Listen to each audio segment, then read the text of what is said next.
इसलिए जो ना समझ हैं, बच्चा बुद्धि है, उनके ऊपर बड़ों को रहम करना चाहिए या नहीं करना चाहिए?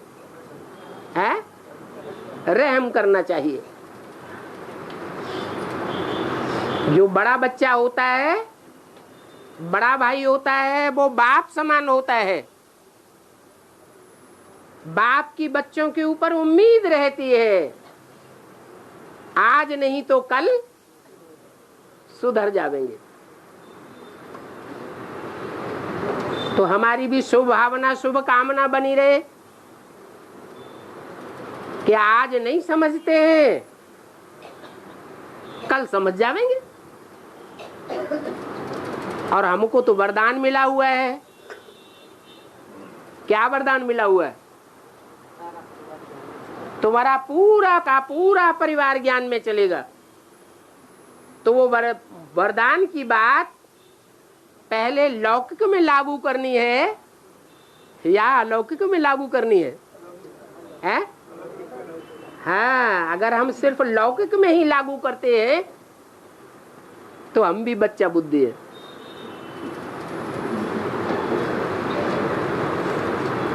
अगर उस बात को बेहद में लागू करते हैं तो हम एडवांस हैं।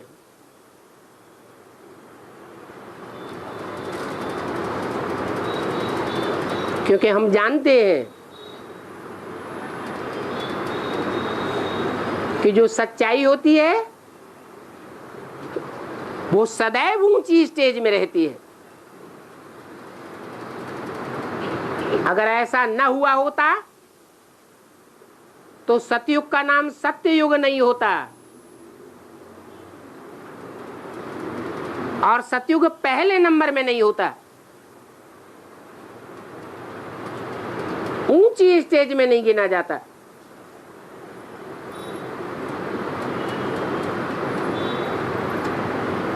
सच तो बिठो नच कहा जाता है। जो सच्चा होता है वो कृष्ण की तरह विकारी सर्पों के ऊपर डांस करता है। वैसे भी कहावत है, सच्चाई सर के ऊपर चढ़ करके बोलती है। प्रैक्टिकल में भी देखा जाता है। बाबा ने तो सिर्फ मुरली में इशारा दिया था कि यहाँ ही तुम बच्चों का दिलवाड़ा मंदिर बना हुआ है और यहीं तुम तपस्या में बैठे हुए हो। कहाँ कहाँ बैठे हुए हो? कहाँ की याद दिलाई? माउंट आबू में 20 क्षेत्र हैं, लेकिन बाबा ने कौन से क्षेत्र की याद दिलाई है? दिलवाड़ा की याद दिलाई।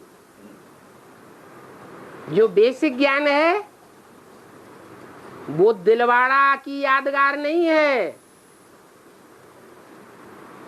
दिलवाड़ा में जो जमावड़ा है वो एडवांस वालों का जम गया या बेसिक वालों का जम रहा है? एडवांस वालों का जम रहा है। एक टाइम वो भी था कि एडवांस वाले माउंट आबू में पांव रखने से डरते थे। अगर सर्विसेबल थे तो एडवांस ब्राह्मणों के बीच में अगर सर्विसेबल ब्राह्मण गिने जाते थे तो उन्हें डर लगता था कि माउंट आबू में पांव रखेंगे तो पता नहीं क्या कर देंगे। और अभी सर पर चढ़ करके बोल रहा है और आगे चल करके और भी बोलेगा।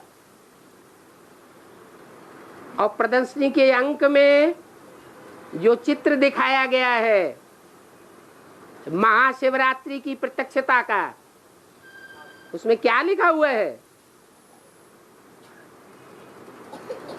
क्या दिखाया हुआ है? 5 भूत भाग रहे हैं। ज्ञान सूर्य प्रगटा अज्ञान अंधेर विनाश। पहले वहां यादगार भी नहीं बनी हुई थी ज्ञान सूर्य प्रगटने की, सनसेट पॉइंट की यादगार थी, सूर्यास्त की यादगार थी, लेकिन सूर्योदय की यादगार नहीं थी। अभी ड्रामा प्लान अनुसार है अचलगढ़ में सनराइज पॉइंट भी तैयार हो रहा है।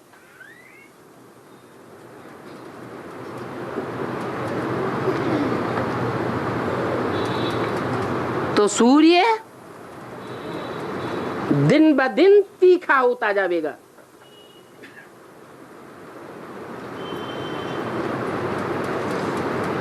और सर के ऊपर जब चमकेगा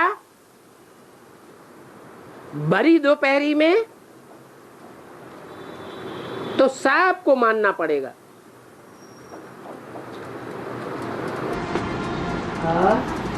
बाबा, ब्रह्मा के मुख से वेदवाणी निकला, वेद उसका ब्राह्मण बन गए उससे, और उसके बाद ब्राह्मण से अरण्य का है बोला।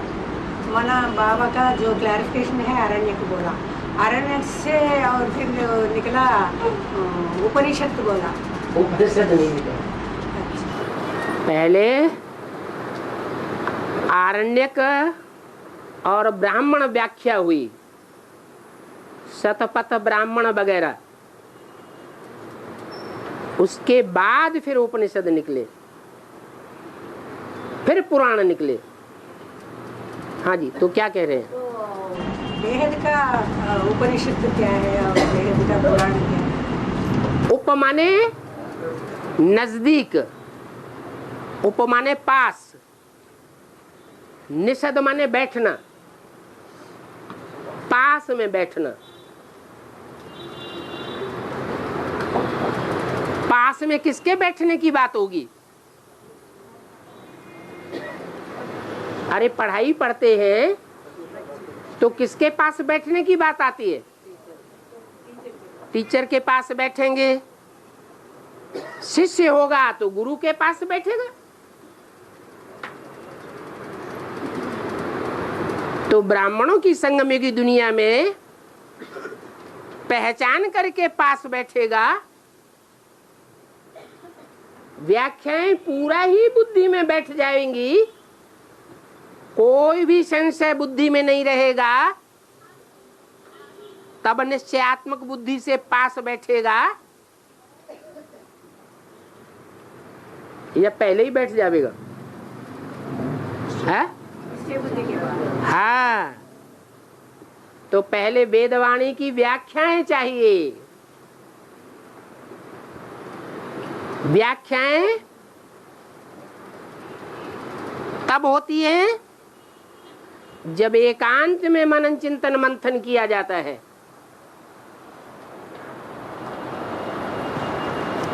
एकांत महानगरों में मिलेगा या जंगल में मिलेगा? इसलिए उसका नाम पड़ा आरण्यक। अरण्य माने जंगल, ये बेहद का अरण्य है, हद के अरण्य की बात नहीं है। रेलवे प्लेटफार्म पर रह करके भी अरण्य हो सकता है, अगर बुद्धि एक तरफ लगी हुई है।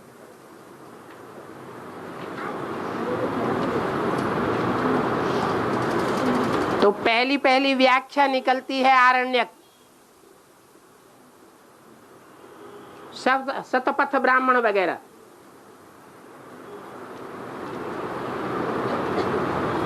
उसके बाद जब पूरी व्याख्या बुद्धि में बैठती है, क्योंकि ब्राह्मण उसको ही कहा जाता है जो पवित्र हो, कि सिर्फ मंथन मनन चिंतन करने वाले को ब्राह्मण कहा जाता है? सिर्फ मनन चिंतन मंथन करने से पक्का ब्राह्मण नहीं होता। कब होता है? जब पवित्र बने। तो विजयमाला भी ऐड होनी चाहिए। इसलिए बोला है विजयमाला का आवाहन करो। विजय पवित्रता से ही होगी। अपवित्रता से हुई है हार और पवित्रता से होती है विजय। तो आरण्यक ही नहीं चाहिए। क्या चाहिए? ब्राह्मणों की व्याख्या भी चाहिए। पवित्र बुद्धि ब्राह्मणों की व्याख्या चाहिए। और जब वो व्याख्या बुद्धि में पूरी पूरी बैठ जाए, बाप की पहचान हो जाए, तब ही बाप के नजदीक बैठा जा सकता है। नहीं तो बुद्धि उखड़ती रहेगी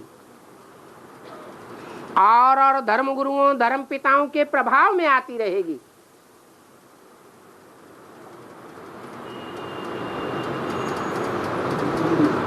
मुकर्रर रथ से दूर होते जाएंगे।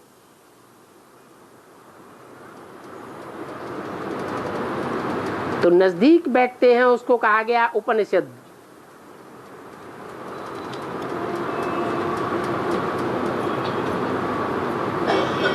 और बाद में लास्ट में निकले हैं पुराण, जब कलयुग शुरू हो गया।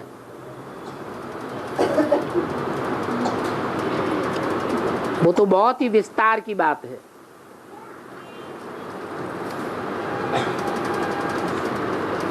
और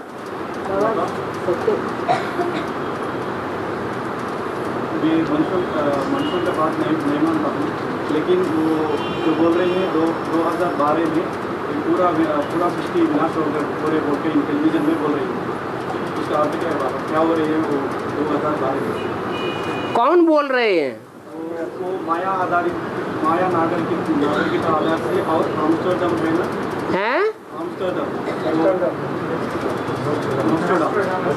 नास्टरडम, हाँ, उसके आधार से बोल रहे हैं। नास्टरडम कितने साल पहले हुआ? सैकड़ों साल पहले नास्टरडम हुआ। जब हुआ तब ज्यादा सतो प्रधान था। उसने जो बोला, जब नास्टरडम था तो तब ज्यादा सतो प्रधान था, या उसने जो बोला वो अब ज्यादा सतो प्रधान है? हा? दुनिया की हर चीज पहले सतो प्रधान होती है और बाद में तमो प्रधान होती है। वो व्याख्या जरूर तमो प्रधान है, जो भगवान की वाणी को काट कर रही है कि 2012 में दुनिया का विनाश हो जाएगा। प्रूफ कुछ भी नहीं।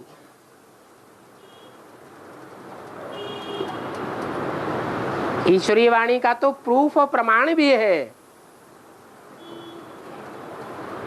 सिर्फ कह देने मात्र से बुद्धिमान बाप के बुद्धिमान बच्चे किसी की बात को नहीं मान लेते। आज दुनिया भी बुद्धिमानों की है, बुद्धियों की नहीं है। उसका नाम ही है माया सभ्यता।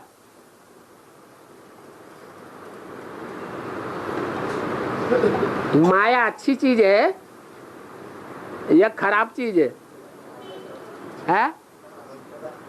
माया की सभ्यता माया का पंप एंड शो है, बुद्धि को भ्रमित कर देता है। फिर भी कोई मान्यता चल रही है तो उसका कोई ना कोई अर्थ जरूर होता है। उनका कहना है कि 2012 में पृथ्वी की धुरी चेंज हो जाएगी।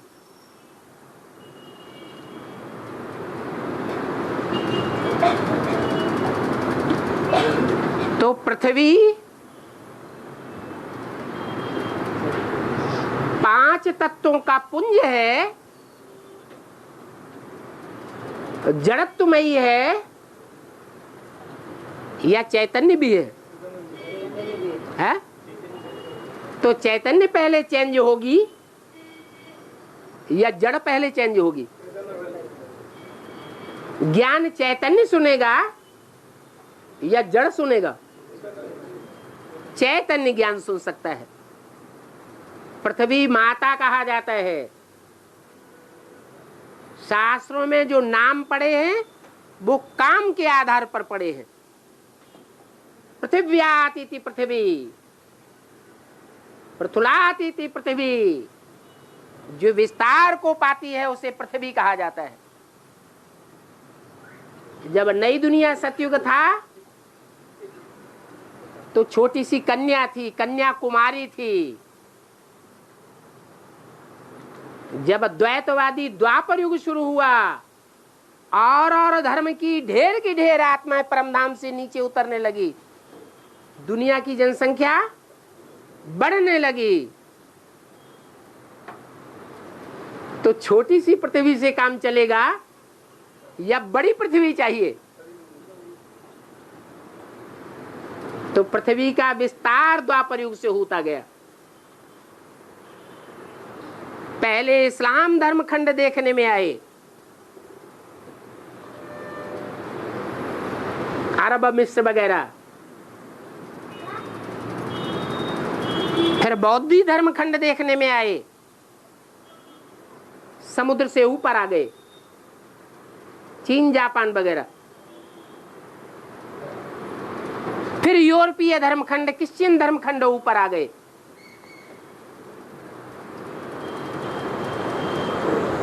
तो जैसे जैसे और धर्म और उनके फॉलोअर्स की संख्या बढ़ती गई, वैसे वैसे पृथ्वी का विस्तार भी बढ़ता गया।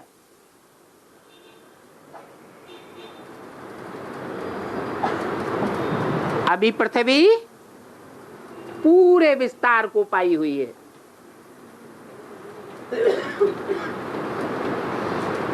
अभी फिर आकार होना, छोटा होना है।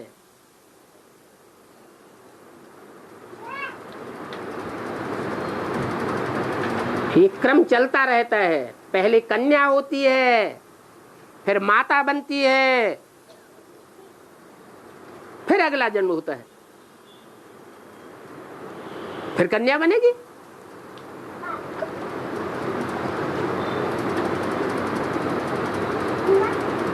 तो पृथ्वी ये हो सकता है कि नॉर्थ पोल और साउथ पोल में जो लगातार सूर्योदय रहता है, दिन ही दिन बना रहता है, अथवा रात ही रात 6 महीने तक बनी रहती है, वो पृथ्वी की धुरी चेंज हो जाए। और जैसे नॉर्थ पोल साउथ पोल पर लगातार 6 महीने का दिन हो सकता है, तो भारत में लगातार आधा कल्प तक दिन ही दिन चलेगा, रात होगी ही नहीं। वहां रात की दरकार ही नहीं,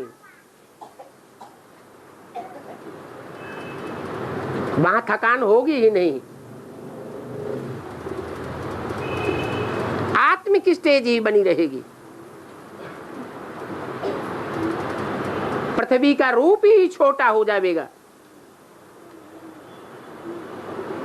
जो गायन है कन्याकुमारी, भारत माता, 2 रूप हैं पृथ्वी के, एक भारत माता और एक जगत माता। जगत में सब धर्म समाये हुए हैं।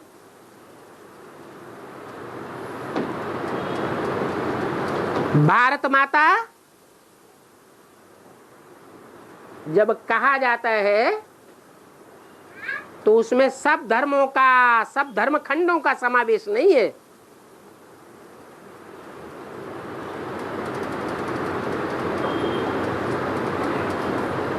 उस समय सिर्फ भारत खंड ही था,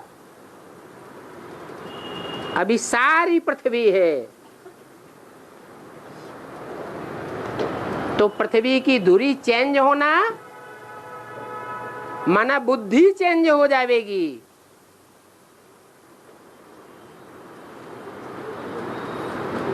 चैतन्य माता की बात है, जड़ पृथ्वी की बात नहीं है। पहले चैतन्य में परिवर्तन आता है, फिर जड़ में परिवर्तन आवेगा।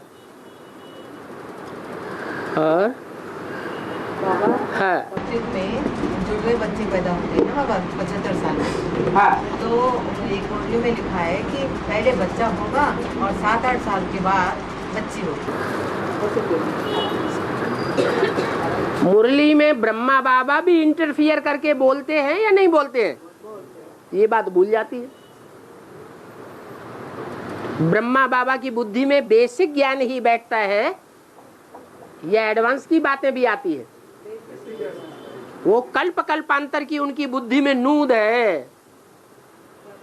जब कभी भी बाबा मुरली चलाएंगे तो उनकी बुद्धि में कहां तक का ज्ञान बैठेगा? बेसिक का ज्ञान बैठेगा। तो संगम युग की बात है। संगम युग में ये 8 वर्ष का पॉइंट आता है।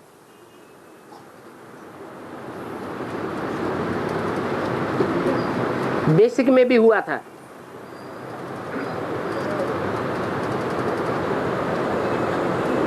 मम्मा ने शरीर छोड़ा, मम्मा के शरीर छोड़ने के बाद यज्ञ के आदि वाली माता ज्ञान यज्ञ में आ गई। उसके बाद 3-4 वर्षों के बाद जो यज्ञ के आदि का आदि पिता था वो भी बेसिक ज्ञान में आ जाता है। तो शास्त्रों में राधा का जन्म पहले दिखाते हैं और कृष्ण का जन्म बाद में दिखाते हैं। माने राधा को बड़ा और कृष्ण को छोटा कर दिया। अब सतयुग में ऐसी पैदाइश होगी क्या? लेकिन पहले बच्चा होगा फिर बच्ची होगी। सतयुग में तो ऐसा नहीं होगा। सतयुग में तो कायदे से सृष्टि चलती है।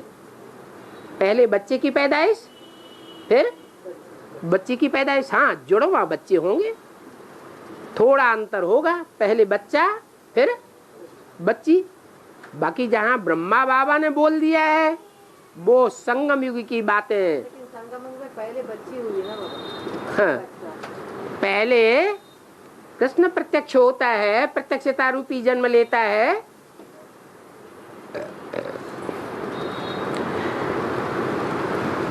या राधा पहले प्रत्यक्ष होती है? कृष्ण पहले तो है? पहले कृष्ण बोलते थे। पहला पत्ता कौन है? तो जो पहला पत्ता होगा वो पहले प्रत्यक्ष होना चाहिए। फिर 8 साल के बाद वो यहाँ की ही बातें हैं जो उल्टम पलटम करके बताई गई हैं शास्त्रों में। और फिर 8 साल के बाद राधा प्रत्यक्ष होगी क्या? 2018 में अरे संगम युग में कृष्ण वाली आत्मा एडवांस वालों को पहले पता चलती है या राधा वाली आत्मा पहले स्टेज पर आ जाती है? तो वो पहले है, राधा वाली आत्मा बाद में स्टेज में आती है।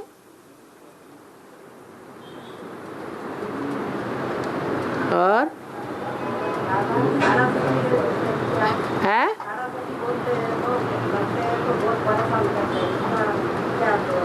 क्या बोलते? 7.5 ही लगता है ना, उसका क्या अर्थ है? शनि देव के 2 शिष्य बताए जाते हैं, एक 7.5 और एक ढैया। बड़े खतरनाक शिष्य हैं। जैसे 9 ग्रहों की दशा बैठती है तो जीवन में परिवर्तन हो जाता है, ऐसे मान्यता है। अच्छा परिवर्तन हो या बुरा परिवर्तन हो, ऐसे ही शनि की जो है वो दशा मानी जाती है। उसमें भी जो छोटा शिष्य है 2.5 फुट का, ढैया कहा जाता है, और सारसाती और लंबा दिखाया जाता है, उनका भी असर पड़ता है। बहुत खतरनाक है, कोई पसंद नहीं करता कि हमारे जीवन में सारसाती लग जाए या ढैया लग जाए। ये सब ज्योतिषियों की बनाई हुई बातें हैं, बाकी ब्राह्मणों की दुनिया में समझने की बातें हैं। दशा बैठना अर्थात हमारी आत्मा कोई के प्रभाव में आ गई। 9 ग्रह हैं, कोई 9 चैतन्य आत्माएं हैं जो 9 धर्मों के मुखिया हैं। उनके प्रभाव में जब हमारी आत्मा आ जाती है तो उन्होंने ग्रहों का हमारे ऊपर प्रभाव पड़ जाता है और हमारी बुद्धि को कन्वर्ट कर देते हैं। बुद्धि कन्वर्ट होती है तो नीचे गिरेंगे या ऊपर उठेंगे। बृहस्पति की दशा अच्छी मानी जाती है, वो है पतियों का पति, तो उसके प्रभाव में आना तो अच्छी बात है ना। बाकी और जितने भी ग्रह हैं वो सब नीचे ले जाने वाले हैं, अच्छी दशा नहीं है। अभी ब्राह्मणों के जीवन में औरों के प्रभाव में नहीं आना चाहिए। एक बार बाप को अच्छी तरह पहचान लिया, मान लिया, जान लिया,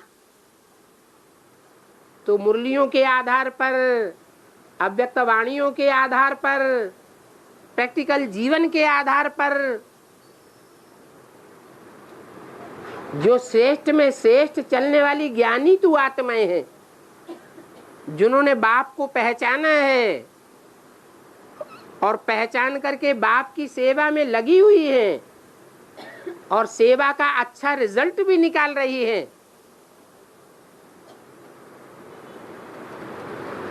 उन आत्माओं के प्रभाव में आना है।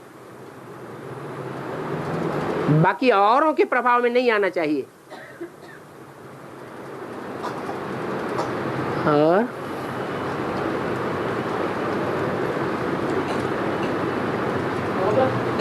एक वार्तालाप में बोला गया कि आत्मविनाश होने से व्यक्ति का एक हिस्सा छिटक कर चंद्रमा बन जाता, तो वो बेहद में अभी ज्ञान चंद्रमा ब्रह्मा कौन है? कौन है? दादा लेखराज। दादा लेखराज की जो बुद्धि रूपी आत्मा है वो बेसिक तक सीमित है या पृथ्वी माता की तरह एडवांस में भी आ चुकी थी? बेसिक तक सीमित है। तो अलग कहेंगे या जुड़ी हुई कहेंगे? अलग है। हाँ, ये बात है कि कलयुग के अंत में माताएं इतनी मोहमयी हो जाती हैं कि बच्चे से प्रभावित हो जाती है। तो चंद्रमा का परछाया पड़ता है पृथ्वी के ऊपर, प्रभाव में आ जाती है पृथ्वी माता। इसलिए महाकाली का रूप धारण कर लेती है। ऐसे ही द्वापर के आदि और त्रेता के अंत में जब अर्ध विनाश हुआ था तो वो चंद्रमा का हिस्सा छिटक करके दूर हो गया और पृथ्वी का चक्कर काटने लगा, उपग्रह बन गया। उपग्रह छोटा होता है या ग्रह छोटा होता है? उपग्रह छोटा होता है और ग्रह बड़ा होता है। जो बड़ा होता है वो भारी ज्यादा वजन वाला होता है और जो हल्का होता है वो कम वजन वाला होता है। तो आकर्षण शक्ति ज्यादा किस में होगी? बड़े वाले में ज्यादा आकर्षण शक्ति होगी। इसलिए पृथ्वी के चक्कर काटता रहता है चंद्रमा, क्योंकि चंद्रमा उतना पावरफुल नहीं है जितना पावरफुल पृथ्वी है।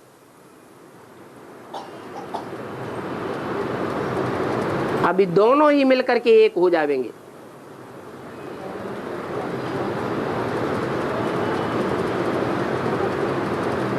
आखिरी सब धर्म सूर्य वंश में मर्ज हो जाएंगे। सारी की सारी पृथ्वी माता न चंद्रमा से प्रभावित होगी न कोई दूसरे ग्रह से प्रभावित होगी। सिर्फ किससे प्रभावित होगी? एक सूर्य से। सारी दुनिया सूर्यवंशी कही जाएगी। और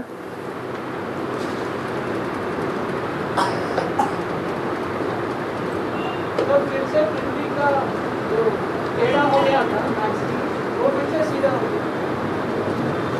अब सीधा हो जाए कि टेढ़ा हो जाए, कुछ भी हो जाए, क्या परिवर्तन होगा वो तो आगे चल के देखेंगे। लेकिन इतना निश्चित है कि जो चैतन्य पृथ्वी माता है, जैसे एडवांस के आदि में परिवर्तित हो जाती है, यज्ञ के आदि में परिवर्तित हुई थी, प्रजापिता की सहयोगी बनी थी, वैसे ही अंत में भी क्या होगा? सहयोगी बन जाएगी, एक बाप से प्रभावित हो जाएगी। क्योंकि मुरली में बोला है एक ही हट्टी है, दूसरी कोई हट्टी नहीं है। कोई आत्माएं कहां भी चक्कर काटने के लिए चली जावे, कोई भी धर्म में कन्वर्ट हो जावे, कोई के भी प्रभाव में आ जावे, लेकिन संगम युग में एक ऐसा टाइम आने वाला है कि हर आत्मा को उस एक ही दुकान पर आना पड़ेगा।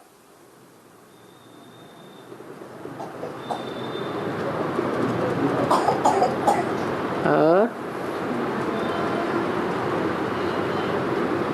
सारी दुनिया में मनुष्य गुरुओं के बीच में बड़े से बड़ा मनुष्य गुरु कौन है?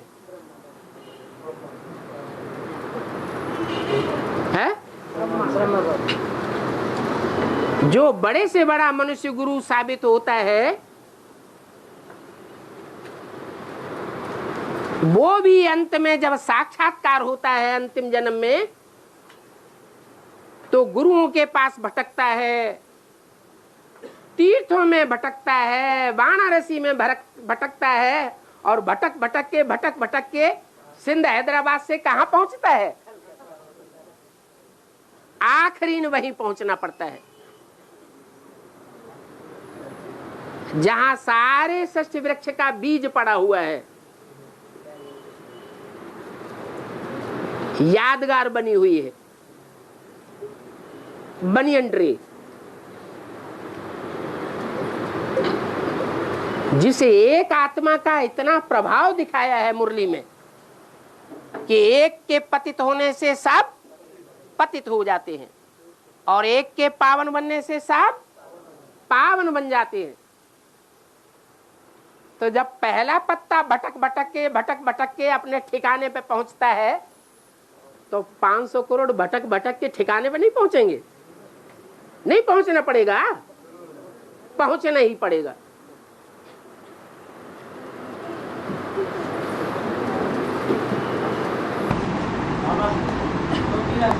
हैदराबाद से लेकर कलकत्ता को पहुंचा सबसे बड़ा गुरु कौन होगा? जिनके पास पहुंचा वो सबसे बड़ा गुरु था। किसके पास पहुंचा? कौन पहुंचा? ब्रह्मा वाली आत्मा क्या हुआ? हाँ हाँ, तो बड़ा गुरु कौन हुआ? मनुष्य गुरु। बोलो बोलो बोलो बोलो बोलो। तो बड़े से बड़ा गुरु कौन हुआ? मनुष्य गुरु। अरे मुख से बोल दो, वीडियो में आने दो। हाँ, प्रजापिता वाली आत्मा शिव बाबा नहीं है तुम्हारी बुद्धि में। बुद्धि में शिव बाबा नहीं बैठा है, ये भूत प्रेत की बुद्धि है, ये मानवीय बुद्धि है। ने ये कहा है साकार के बगैर निराकार कुछ नहीं करेगा। ये नहीं, हमारी आत्मा देखती किसको है? हमारी आत्मा समझाने वाला कौन है उसको देखती है, या समझाने वाला जिसमें प्रवेश है उसको देखने की आदि है? किसको देखने की आदि है? हमारा गुरु कौन है? समझाने वाला कौन है? शिव बाबा। मनुष्य गुरु है कि आत्माओं का बाप है?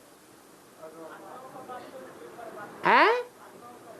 आत्माओं का बाप इसलिए साबित होता है कि भल मनुष्य तन में आता है, लेकिन वो मनुष्य तनधारी अपने मुख से, अपनी लेखनी से, अपने वीडियो से, अपने टैप रिकॉर्डर से कहीं भी नहीं कहता, भूल से भी, सपने में भी, कि मैं कौन हूं? शिव बाबा हूं, मैं ब्रह्मा हूं, मैं शंकर हूं। कहता है? नहीं कहता है। यही पहचान है सदगुरु की। और जो मनुष्य गुरु होते हैं वो क्या कहते हैं? शिवो अहम ब्रह्मा अस्मि, मैं ही गीता का भगवान हूं। ये पहचान है मनुष्य गुरुओं की और सदगुरु की।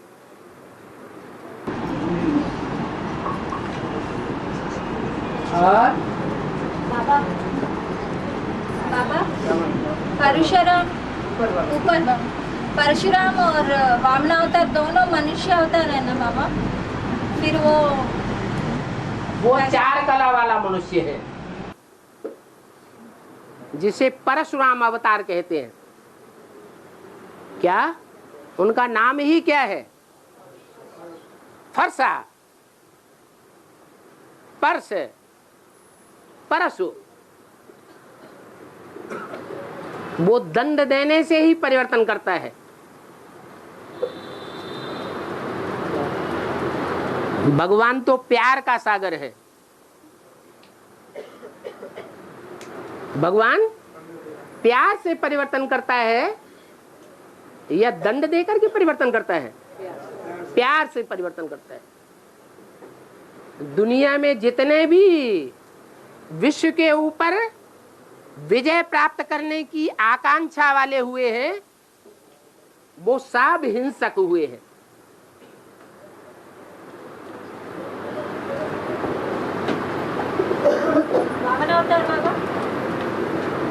वामन अवतार की तो बात ही छोड़ दो, वो तो 52 अंगुल का कहा जाता है। कितने अंगुल? ऐसे, ये 1 अंगुल, इस तरह 52 अंगुल, इतना। ऐसे मनुष्य अफ्रीका में पैदा होते हैं या भारत में होते हैं? अफ्रीकन है। दुनिया की सबसे जास्ती असभ्य सभ्यता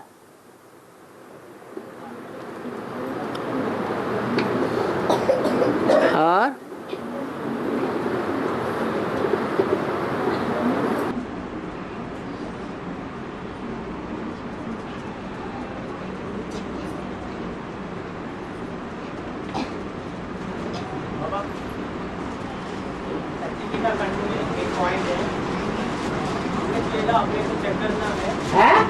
हमको पहला अपने से चेक करना है पूरा आदिकाल की तरह से। और जितने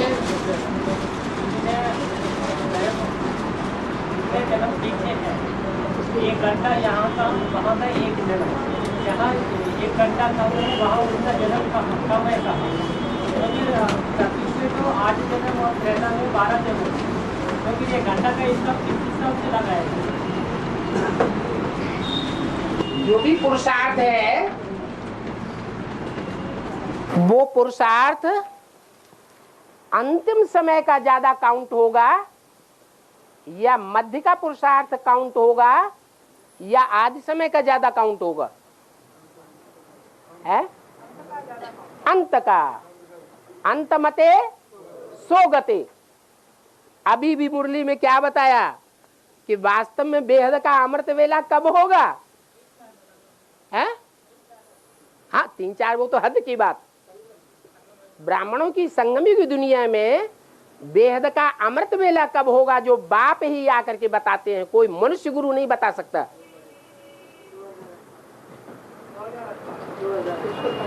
जब कृष्ण वाली आत्मा पहला पत्ता अपने स्वरूप को और बाप के स्वरूप को पहचान लेवे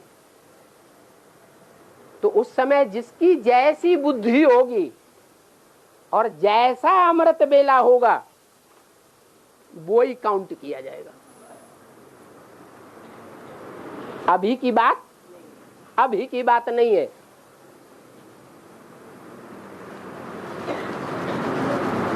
और ये भी बताया गया अभी अमृत वेला की इसका सुधारा नहीं है। जब तक ये 550 करोड़ की मनुष्य दुनिया तब तक किसी का सुधारा नहीं है। हाँ 550 मनुष्य का तब तक 2036 हाँ तो तब तक किसी का अमृत वेला सुधरेगा। किसी का नंबरवार अपना अपना अमृत बेला अलग अलग होगा टाइम या सन 36 सबका एक टाइम होगा? है सुधरने का सबका अपना अपना अलग अलग होगा। अभी भी ब्राह्मणों की दुनिया में, एडवांस की दुनिया में जितने भी ब्राह्मणों के संगठन हैं सब संगठन का पुरुषार्थ एक जैसा नहीं हो सकता।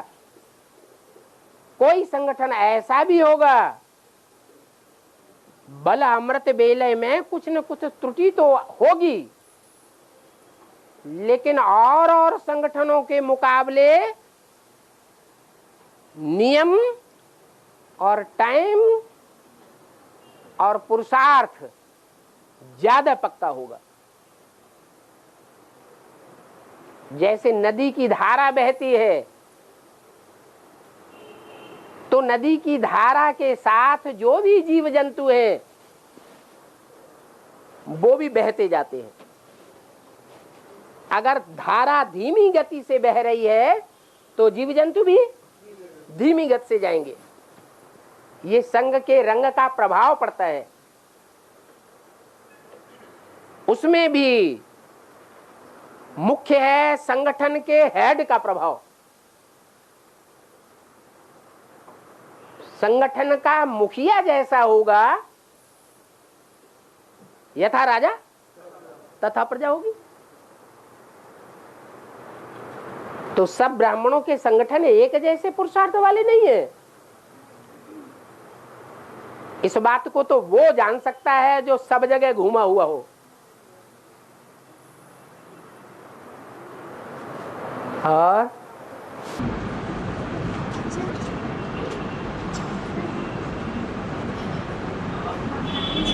अब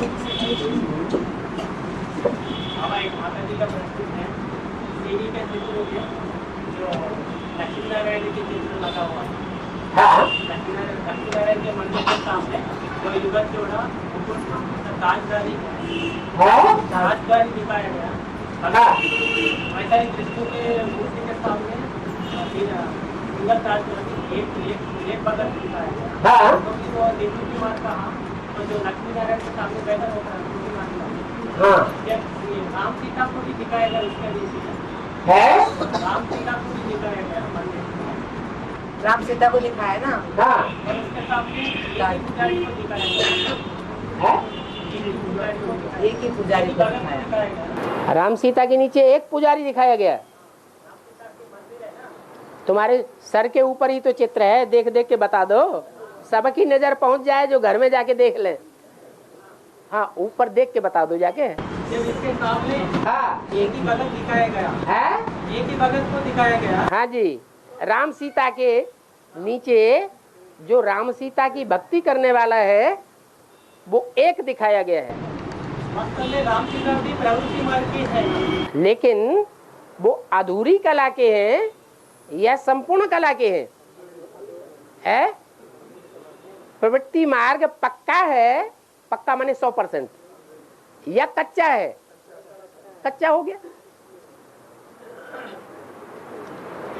भक्ति मार्ग में भी कहते हैं कि स्त्री पुरुष की गांठ बांध करके जो अनुष्ठान किया जाएगा वो सफलीभूत होगा। अगर कोई अनुष्ठान करते हैं और स्त्री पुरुष की गांठ नहीं बांधी गई तो वो अनुष्ठान सफल नहीं माना जाता। तो गांठ तो संस्कारों की तभी जुड़ेगी जब 16 कला संपूर्ण कहे जाए। अगर कलाओं में हीनता है तो कन्वर्ट होने वाले हैं या अपने धर्म के पक्के कहे जाएंगे? क्या कहा जाएगा? कन्वर्ट होने वाले हैं। और जितने भी कन्वर्ट होने वाले धर्म हैं वो निवृत्ति मार्ग वाले हैं या प्रवृत्ति मार्ग वाले हैं?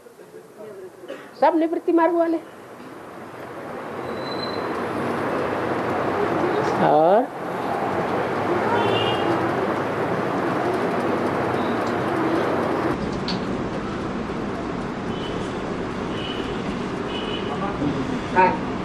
ठीक है, बताया गया एक कुमारी है 14 मानव के द्वारा, और अभी रिसेंट बताया गया एक कुमार है 9 कन्या के बराबर।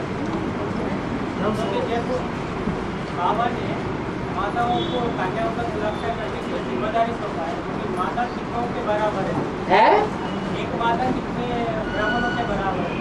एक माता, एक कन्या 100 ब्राह्मणों के बराबर, और 7 शीतलाओं के बीच में या 9 कन्याओं के बीच में एक कुमार रखा जाता है। तो वो एक कुमार की वैल्यू क्या हो गई? 900 ब्राह्मणों के बराबर। हाँ, अब क्या पूछ रहे हो? कन्याओं का सुरक्षा करने के लिए बाबा ने माताओं को आगे रखा है, मतलब जिम्मेदारी सौंपा है। तो फिर एक माता कितने ब्राह्मणों के बराबर है? एक माता कितने बराबर? माता की तो बात ही नहीं आती है, माताओं की पूजा नहीं होती है 9 की। जब देवियों की पूजा करते हैं तो माताओं को उठाते हैं या कन्याओं को उठाते हैं? कन्याओं को उठाते हैं, माताओं को नहीं उठाते हैं। हाँ,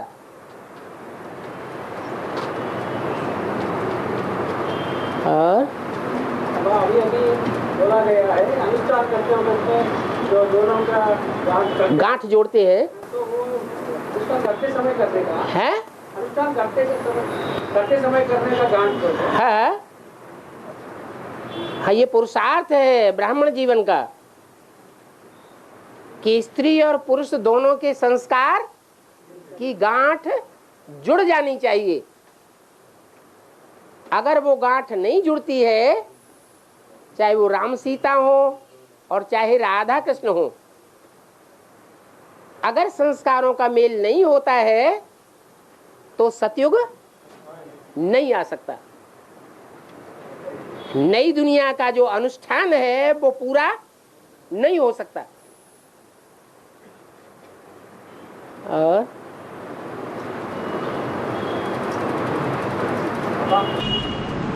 सीढ़ी में कहा है सतयुग में राम वाली आत्मा से 8 नारायण लोन लेते हैं कब?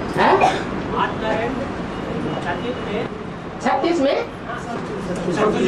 सतयुग में। हाँ, सतयुग में राम वाली आत्मा से हाँ। 8 नारायण लोन लेते हैं कहाँ? सतयुग में 8 नारायण,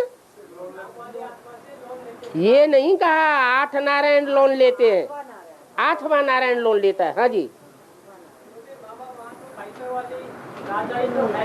अरे सतयुग त्रेता का गायन होता है भक्ति मार्ग में, यह संगम युग की बात है। भक्ति मार्ग में बातें कहाँ की हैं? तो संगम युग की बात है। संगम युग में ज्ञान धन जो असली कमाने की बात है, जो असली पुरुषार्थ है ब्राह्मणों का, ज्ञान लेना और ज्ञान देना, वो राम वाली आत्मा पुरुषार्थ करती है, साहूकार बनती है ज्ञान धन का। और जो 8वां नारायण है वो मनन चिंतन मंथन जो ब्राह्मणों को करना चाहिए वो नहीं करती, वो अपनी ही मनमत से शास्त्र बनाती जाती है और दुनियावी मान मर्तबा भोगती जाती है, एरोप्लेन में घूमती रहती है। एम ऑब्जेक्ट कुछ भी नहीं। नहीं तो एम ऑब्जेक्ट होना चाहिए बाप को प्रत्यक्ष करने का। अब मनुष्य मत के आधार पर बाप प्रत्यक्ष होगा क्या? नहीं हो सकता। तो लोन चढ़ता है ईश्वरीय या घटता है? चढ़ गया। और राम वाली आत्मा ज्ञान रत्नों का साहूकार बन जाती है। इतना बड़ा साहूकार बन जाती है कि 8वें नारायण की सारी राजाई डूब जाती है उन ज्ञान रत्नों में। और राम वाली आत्मा को विश्व की बादशाही मिल जाती है। और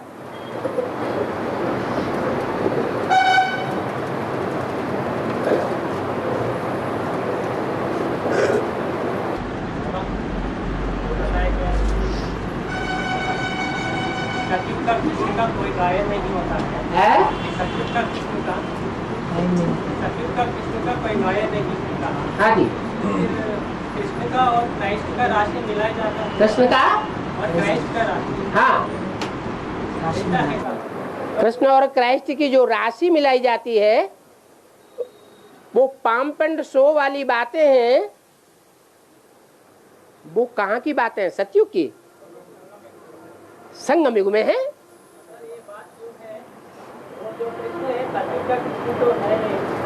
सतयुग का कृष्ण पंप एंड शो करता है क्या? कौन सा कृष्ण है जो पंप एंड शो करता है? वो तो ब्राह्मणों की संगम युग दुनिया में बेसिक में जिसे कृष्ण माना जाता है वो पंप एंड शो करता है, एडवर्टाइजमेंट करता है। जो सही सच्ची चीज है, किसी की दुकान में बढ़िया पेड़ा लड्डू बन रहा है सच्चे माल का, सच्चे घी का, उसको एडवर्टाइजमेंट करने की जरूरत है? जरूरत ही नहीं। क्रिश्चियंस का काम है एडवर्टाइजमेंट करना और अपने झूठे माल को ज्यादा दामों में बेचना। कलयुगी दुनिया में ऐसा कोई भी मनुष्य माई का लाल नहीं है जो सच्ची कमाई करके करोड़पति बन जाए। ब्रह्मा बाबा के जीवन में देखा जा सकता है, लेकिन उनके भागीदार के जीवन में ये बात नहीं देखी जा सकती, क्योंकि एक है सच्चा कमाई करने वाला और एक है झूठी कमाई करने वाला।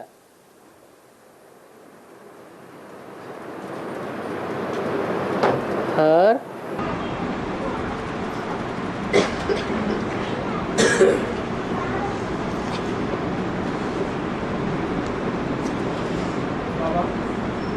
अच्छा कमाई करने वाले नंबर 1 कैसा हो सकता है? है?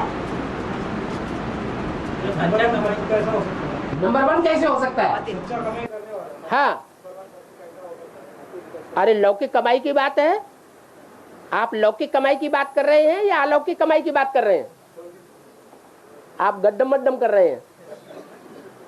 बुद्धि को एकाग्र करो। कौन सी कमाई की बात कर रहे हैं? अरे बोलो भाई। ज्ञान धन की तो हाँ, जो ज्ञान धन की बेहद की कमाई है वो सच्ची कमाई है, और वो सच्ची कमाई करने वाला ईश्वरीय रास्ते पर चलने वाला होगा तो पक्का साहूकार असली बनेगा या नकली बनेगा? असली ही बनेगा। हाँ, ये जरूर है। और ये लौकिक जीवन में कोई भी देख भी सकता है कि सारा लौकिक जीवन जिसने खूब रिश्वत ली होगी, खूब पाप की कमाई की होगी, वो ईश्वरीय ज्ञान में भले आ जाए तो भी सच्ची कमाई ईश्वरीय नहीं कर सकेगा। क्यों? क्योंकि उसके संस्कार झूठी कमाई के पड़े हुए हैं। ये नियम है। संस्कार काम करते हैं। जिसके 63 जन्म के सच्चाई के संस्कार होंगे वो आखिरी जन्म में भी जो ईश्वरीय ज्ञान रतन है उनका व्यापार सच्चाई से ही करेगा। एक भी ज्ञान रतन में थोड़ी भी मिक्सचैरिटी करके नहीं बेचेगा। अगर 63 जन्म के मिक्सचैरिटी के संस्कार हैं तो आखिरी जन्म में भी क्या करेगा? मिक्सचैरिटी जरूर करेगा। चोर चोरी से जाए लेकिन हेरा फेरी से न जाए, ये नियम है।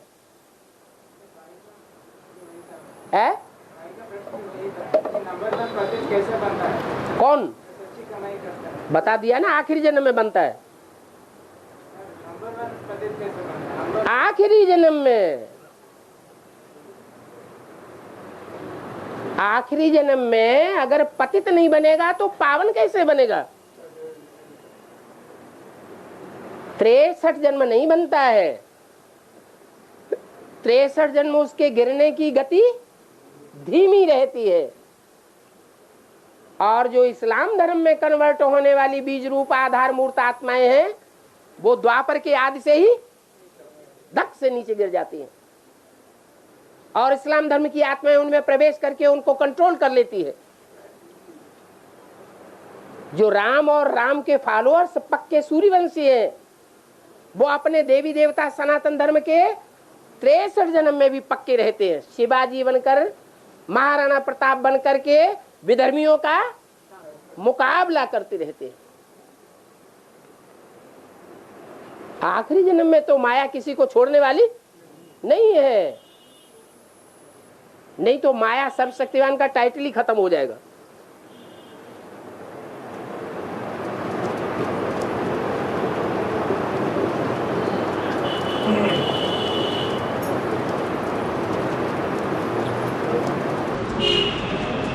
बाबा लक्ष्मी नारायण के चित्र में हाँ जी। सतदेव विष्णु महाराजन श्री नारायण बोल के है ना, वो तो सही है। विष्णु महाराजन